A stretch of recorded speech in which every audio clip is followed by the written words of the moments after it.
예수의 부활을 믿느냐?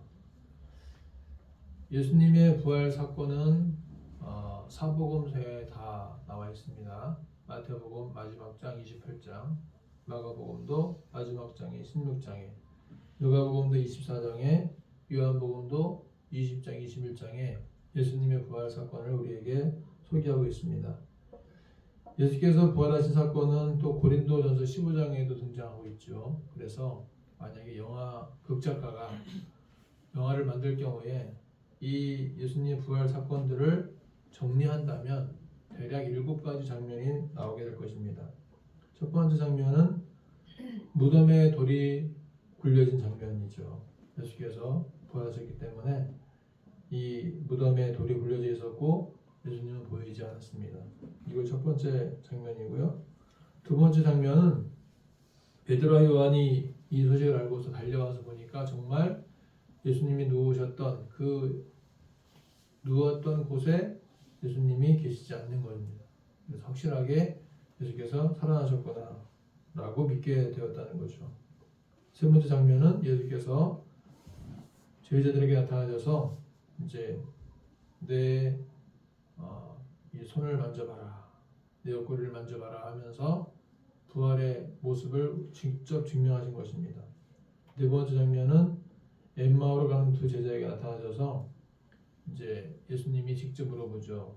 자, 너희들 하고 있는 이야기가 무엇이냐 했더니만 나사렛 예수의 일이다. 그가 죽은 지 3일 만에 부활하셨다 하는 얘기를 할 때 예수께서 구약 성경 모세의 오경부터 해서 선지자로부터 있었던 모든 이야기들을 두 제자에게 소개해 줍니다. 그래서 그들이 말씀을 들을 때 마음이 뜨거워지고 불타는 마음이 생겨서 그때부터 이제 예수님을 증거하는 사람이 되는 것을 볼 수가 있습니다. 다섯 번째 장면은 예수께서 부활하신 후에 제자들과 함께 음식을 잡수시는 그러한 장면을 우리가 볼 수가 있겠고요. 여섯 번째 장면은 예수께서 시몬 베드로에게 나타나셔서 요한의 아들 시몬아 내가 나를 사랑하느냐라고 세 번 물으시죠.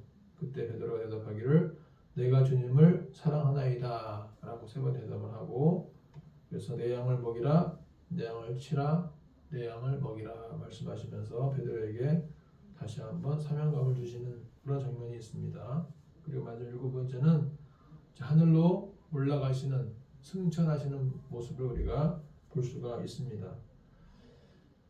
자, 그런데 이 요한복음을 보게 되면 왜 요한복음이 기록되어졌을까? 오늘 31절 보시게 되면 그 목적이 나오고 있습니다. 왜 요한복음을 기록했는가? 왜 성경을 우리에게 기록해서 말씀하고 있는가 하는 것입니다. 같이 읽어볼까요? 다 같이 시작. 오직 이것을 기록함은 너희로 예수께서 하나님의 아들 그리스도이심을 믿게 하려 함이요 또 너희를 믿고 그 이름을 힘입어 생명을 얻게 하려 함이니라. 성경을 기록한 목적, 요한복음을 기록한 목적은 뭐냐? 예수님이 하나님의 아들이다, 예수님이 그리스도다 라는 것을 믿게 하려 합니다. 믿게 하려 합니다. 그리고 너희로 믿고 그 이름을 힘입어 생명을 얻게 하려 합니다 라고 말씀합니다. 믿게 하는 것이 목적이에요. 믿게 하는 것. 그래서 우리가 읽어서 믿고 들어서 믿고 또 보아서 믿는 것입니다. 자, 오늘 이제 20장 1절부터 8절 보시게 되면은 두 제자가 베드로와 요한이 예수님의 시신이 사라짐을 믿게 됩니다. 1절부터 보시게 되면은 안식 후 첫날 이렇게 시작하죠. 이제 마리아가 무덤에 와서 보니까 무덤에 돌이 옮겨져 있었고, 그래서 그 이야기를 하니까 베드로와 요한이 달려와서 정말 그런가 찾아보는 거예요. 4절 보면은 다름질 하더니 라고 되어져 있고 빨리 달려가서 라는 말씀이 있어요. 그래서 이제 쫓아와서 보는 거죠. 그리고 실제로 보니까 몸을 구부려서 보니까 정말 예수님의 시신이 없는 거죠. 그리고 그제서야 예수님의 시신이 사라졌구나, 부활하셨나 보다 라고 믿게 되었다는 것입니다. 자, 여기서 두 제자는 누구냐? 베드로와 요한이었어요. 베드로와 요한. 예수님의 수제자는 베드로였고 예수님의 3제자, 세 제자는 누구냐? 한 명 수제자는 베드로였고 세 제자는 베드로, 야고보, 요한이었습니다. 거기서 베드로는 가장 연장자였어요. 나이가 제일 많았고 요한은 막내였습니다. 제일 젊었어요. 그런데 오늘 보게 되면 제일 나이가 많은 베드로와 제일 어린 요한이 함께 달려간 것입니다. 누가 더 빨랐어요? 요한이 빨랐어요. 빠른 건 요한이 빨랐는데 요한은 밖에서만 보았고 베드로는 안에 들어가서 보았습니다. 베드로는 거꾸로 십자가에 달려 순교를 당했고요. 요한은 거의 100세 가까이 살면서 요한복음, 요한일서, 요한이서, 요한삼서, 요한계시록까지 성경을 만들었습니다. 베드로는 베드로 전후서를 지었죠. 그리고 베드로는 보게 되면 사도행전 3장에서 나면서 걷지 못한 자에게 말하기를 은과 금은 내게 없지만 내게 있는 것을 내게 주노니 나사렛 예수 이름으로 일어나 걸어라 하면서 그의 손을 잡을 때에 나면서 걷지 못한 자가 일어나 걷게 되었습니다. 베드로는 한 번 설교할 때 3,000명이 회개하고 또 한 번 설교하면 5,000명이 회개했습니다. 이러한 베드로와 요한이 예수님의 부활을 직접 목격했기 때문에 그러한 능력의 사도가 되었다는 것입니다. 이 두 제자가 믿게 되었는데 베드로와 요한이 동시에 달려갔지만 요한이 먼저 달려갔고 베드로는 자세하게 살펴보았다는 것입니다. 우리는 그래서 부활을 직접 확인할 필요가 있다는 거예요. 남이 하는 이야기 듣고서 그래? 부활을 하셨나 보구나? 그래? 알았어. 이게 아니라 내가 직접 들어가서 직접 보고 직접 만져보고 믿어야 된다는 것입니다. 성경도 내가 직접 읽고 직접 찾아보고 직접 연구하고 직접 살펴보고 직접 관찰하고 해서 성경을 연구해야 되는 거예요. 그래야 내 것이 되는 것입니다. 자, 지난 목요일부터 우리가 이제 예수님의 부활을 축하하고 나누기 위해서 구운 계란을 준비했어요. 150개. 그리고 2개씩 75개 세트로 해서 이제 나눠주기 시작했는데 왜 나눠줬을까? 구운 계란을 왜 나눠줬을까요? 우리가 누군가가 그 옷을 바꿔서 여기 교회가 있네 한번 가볼까라는 마음을 갖도록 하기 위해서만 나눠준 거죠. 그런데 결과는 어떻게 되었습니까? 결과가 어떻게 되었어요? 아직은 그 계란을 받으신 분들이 아직 오지 않았죠. 언젠가는 오겠죠. 어느 교회를 가든지 언젠가는 올 수도 있다는 것입니다. 자, 믿음이 중요해요. 믿음이. 예수님의 부활을 믿는 것이 답입니다. 내가 믿는다면 그 믿음대로 이웃을 섬기고 이웃에게 나누어주고 이웃을 초대하는 것까지 가야 된다는 거예요. 히브리서 11장 6절 보시게 되면 뭐라고 되어 있습니까? 우리가 이제 외울 말씀인데 믿음이 없이는 하나님을 기쁘시게 못하나니 하나님께 나아가는 자는 반드시 그가 계신 것과 또한 그가 자기를 찾는 자들에게 상 주시는 이심을 믿어야 할지니라 라는 말씀이 있어요. 믿음이 있어야 된다는 거예요. 믿음. 그래서 주님께서 우리에게 물어보십니다. 내가 나를 믿느냐? 내가 정말 나를 사랑하느냐? 내가 정말 나를 믿느냐라고 물어보시는 거예요. 믿음은 무엇이냐?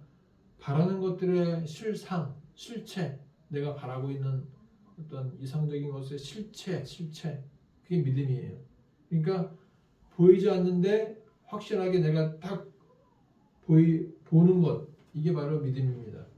보이지 않는 것의 증거다 그랬잖아요. 믿음이. 그러니까 믿음 뭐냐 하면 내가 확실하게 확고하게 신념을 갖고 믿는 것이 믿음이라는 것입니다. 내가 확실히 믿으면 전도는 저절로 되는 것입니다. 내가 믿지 않으면 얘기할 수가 없어요. 예수님이 부활하셨대. 누가 그러더라. 너도 믿을래? 그래 안 믿어요. 내가 확실히 갖고 예수님 부활했어. 믿어. 확실해. 확실히 부활하시는 거 맞아. 내가 믿고 나도 알고 나도 보았어. 너도 믿어봐. 라고 얘기를 해야 믿는다는 거죠. 부흥은 그래서 나로부터 시작되는 것입니다. 나로부터 시작되리. 내가 믿으면 남도 믿도록 권면할 수가 있고 내가 믿지 못하면 남도 믿지 못하는 것입니다. 오늘 9절 보시게 되면 아직 제자들은 예수님의 부활을 믿지 못한 상태라고 말씀하고 있어요. 그러나 부지런한 베드로와 요한은 직접 보고 믿은 것입니다.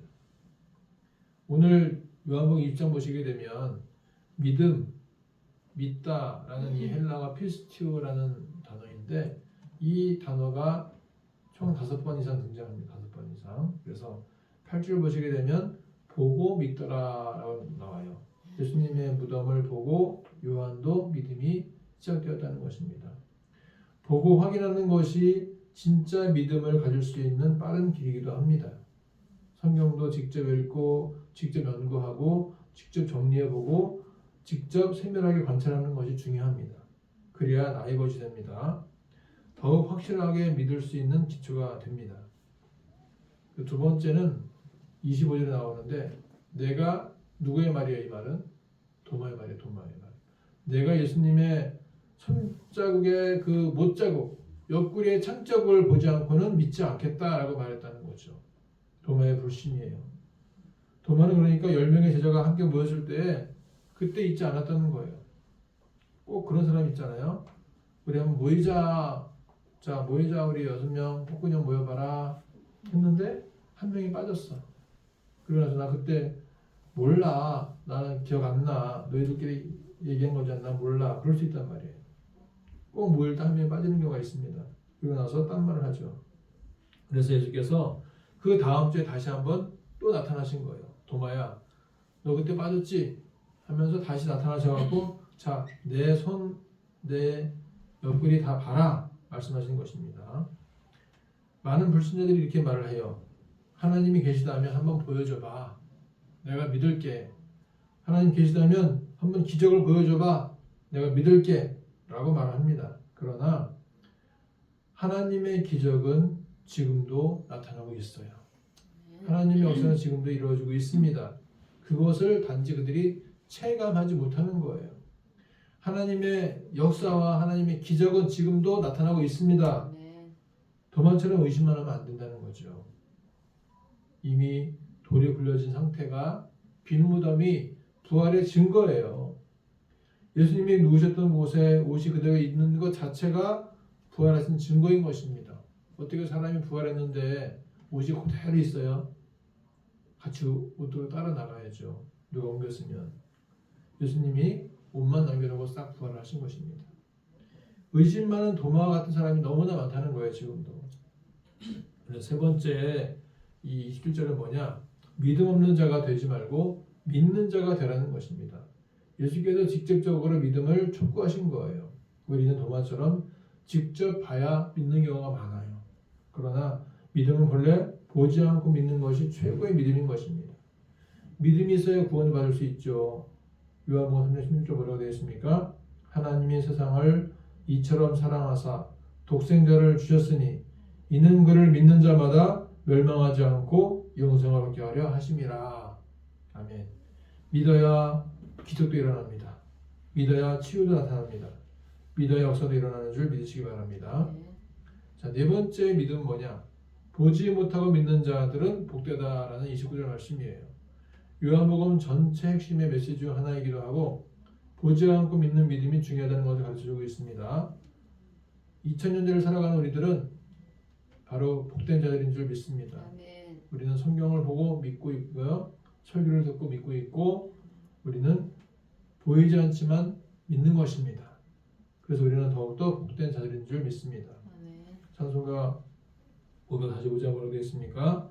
이 눈에 아무 증거 아니 배어도 믿음만을 가지고서 늘 걸으며 이 귀에 아무 소리 아니 들려도 하나님의 약속 위에 서리라.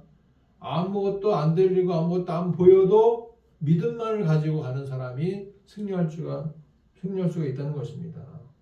자, 다섯 번째 믿음은 뭐냐? 예수께서 하나님의 아들이심을 믿게 하려 함이요라는 31절의 말씀인 것입니다. 성경에 기록한 목적, 요한복음을 기록한 목적, 부활하심의 목적이 무엇이냐? 예수님이 하나님의 아들이심을 믿게 하려 함이다라는 것입니다. 리 스트로벨이라는 사람이 있었는데 그 사람이 이런 책을 썼어요. 예수는 역사다. 원래 이 사람은 기자였어요. 기자. 그리고 부인은 교회를 다녔지만 자기는 안 다녔었어요. 그런데 부인이 같이 교회 가자고 하니까 이 남편이 아이 나는 안 믿어. 당신이나 다녀. 그랬는데 자꾸 교회를 가자고 하니까 예수님은 안 계신 분이야. 예수님 부활하신 거 가짜야. 하면서 자기가 예수님의 이 출생과 죽으심과 부활을 잘못된 것이다라고 증명하려고 연구하기 시작합니다. 대학을 가보고 또 대학 교수님들을 만나보고 고고학책을 보고 연구를 많이 하다 보니까 예수님이 부활하신 것이 역사적인 사실이었고 그것을 믿게 되었다는 것입니다. 그래서 예수는 역사다라는 책을 쓰고 영화도 나오게 되었던 것입니다. 그러니까 예수님의 부활하심을 우리는 믿어야 된다라는 거죠. 자, 오늘 2절 보시게 되면 4절 보시게 되면 이런 말씀이 있어요. 예수님의 부활하심과 관련해서 어떤 표현이 나타나냐 하면 달려가서 다름질하더니 라는 표현이 나옵니다. 자, 이것은 뭐냐면 지금 상황이 긴박하다는 것을 보여주는 거예요.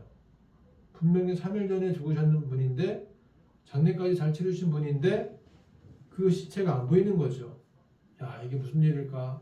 누가 훔쳐갔나? 어떻게 된 거지? 하면서 혹시 그때 예수께서 내가 3일 만에 부활할 거라는 것을 말씀하셨는데 그것이 이루어진 것인가 하면서 많은 사람들이 뭔가 무엇이지? 이게 뭐지? 라고 생각했던 것입니다. 자, 우리가 달려가야 할 때가 있어요. 다른 방식을 해야 될 때가 있습니다. 믿음의 선한 싸움을 싸울 때 달려가야 된다는 것입니다. 아브라함이 3명의 손님이 오자 어떻게 했어요? 하인에게 달려가서 음식을 급히 준비하라 라고 말을 했죠. 제가 이제 이 개척을 7년 전에 와서 했는데 그 개척할 때 막 리모델링을 하고 있었습니다. 그때 누가 오셨냐면 저 신대원 동기 정아른 선교사님이 오셨어요. 아들과 딸과 함께 오셨어요. 기억나지? 오셔가지고 이제 같이 리모델링을 하기 위해서 이렇게 딱 여기서 얘기하고 있다가 내가 생일이라는 걸 알았어. 생일. 그러니까 이제 선교사님 아들에게 야 너 빨리 달려가서 케이크 사와 그랬나 봐. 근데 아들이 굉장히 빨리 달려가서 케이크를 사오더라고. 우리 애들도 나갔는데 우리 애들은 같이 만나는 것 같기도 하고 같이 사온 것 같기도 한데 아무튼 엄청 빠르게 가서 케이크를 사왔어요. 그래서 야, 이 선교사님의 이 생각이 남다르구나 하는 것을 느끼게 되었습니다. 우리가 어떤 달려가야 될 때가 있습니다. 급하게 서둘러야 될 때가 있어요. 언제 달려가야 될까요? 복음을 전하러 갈 때 달려가야 되는 것입니다. 죽어가는 사람을 살리려고 할 때 달려가야 되는 것입니다. 불이 났을 때 불을 끌어가서 달려가든지 불 끌어 달려가든지 불 피하기 위해 달려가든지 달려가야 되는 거죠. 우리는 죽어가는 영혼에게 달려가서 복음을 전해야 될 줄 믿습니다. 우리 인생은 장거리 마라톤 인생이에요. 그래서 꾸준히 달려가야 되는 거죠. 꾸준히 긴 호흡으로 달리고 또 달려가야 된다는 것입니다. 그래서 바울이 고백했죠. 나의 달려갈 길과 선한 싸움을 마친 후에 라고 얘기했습니다. 오늘 말씀 보시게 되면 또 뭐가 나오냐 하면 우는 여인이 등장이 나죠. 우는 여인. 11절부터 보시게 되면 마리아가 무덤 밖에 서서 울었어요. 왜 울었을까요? 분명히 예수님의 시신이 있었는데 안 보이니까 우는 거예요. 막 웁니다. 그때 예수님의 그 시체 머리맡에 있던 한 천사가 말을 하죠. 여자여 어찌하여 우느냐. 예, 저희 주님이 어디 계신지 모르겠습니다. 아시면 얘기해 주십시오 라고 울면서 얘기합니다. 여러분 우리는 언제 울까요? 언제 울까요? 우리는 힘들 때 울죠. 힘들 때. 삶이 공허할 때 울죠. 절망할 때 울죠. 슬플 때 울죠. 우리는 울고 싶을 때 울죠. 그런데 그 울음도 해결해 주실 분은 예수님인 줄 믿으시기 바랍니다. 우리에게는 빈 무덤 같은 공허함이 있을 때가 있어요. 그러나 그것은 공허함이 전부가 아니라는 것을 알아야 됩니다.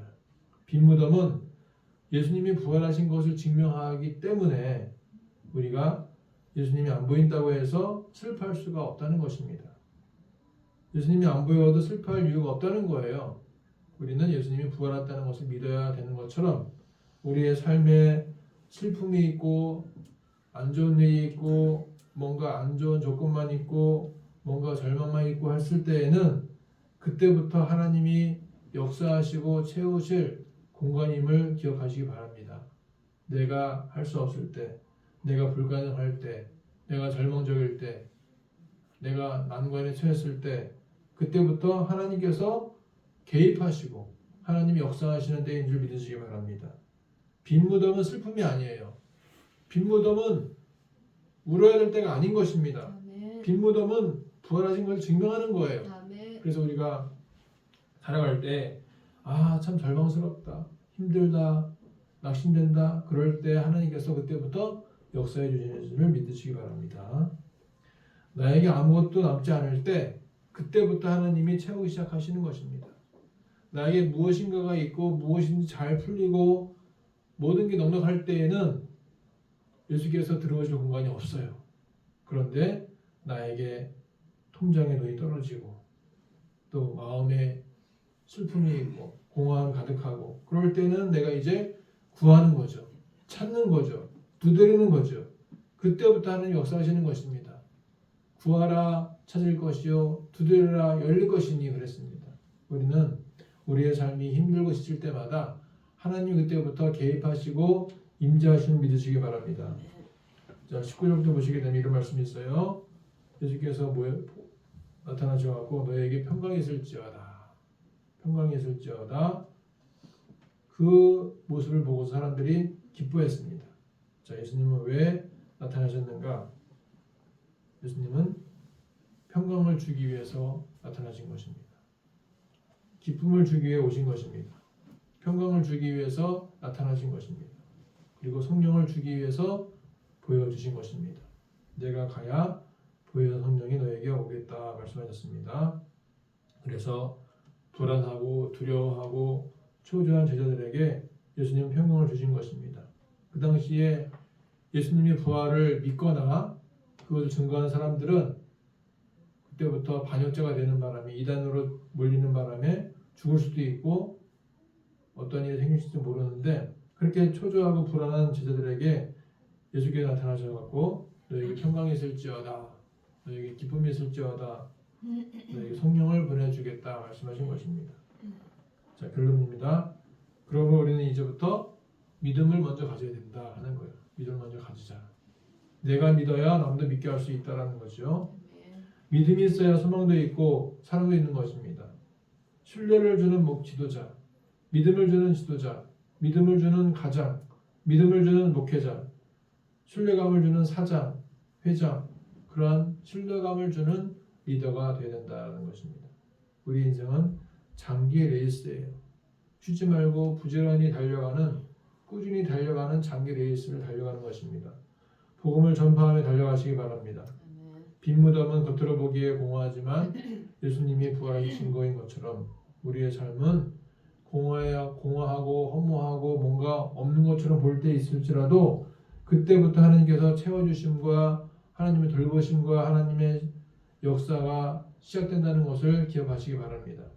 빈 무덤 때문에 울지 마시고 하나님께서 우리에게 평강과 기쁨을 주시기 위해서 부활하심을 믿으시기 바랍니다. 한 주간 이렇게 예수님의 부활을 증거하시고 마음에 평안과 기쁨과 감사가 넘쳐나시기를 축복합니다. 기도하겠습니다. 하나님 아버지, 오늘은 예수께서 부활하신 부활절하심입니다. 예수님의 부활하심을 믿고 낙심하지 않게 하옵소서. 빈 무덤만 바라보지 말고 우리가 절망만 하지 말고 우리가 하나님의 채우심을 인정하고 받아들이는 때가 되게 하옵소서. 우리에게 평강과 기쁨을 주시고 우리에게 부활의 소망을 갖게 하옵소서. 부활하심을 전하고 나누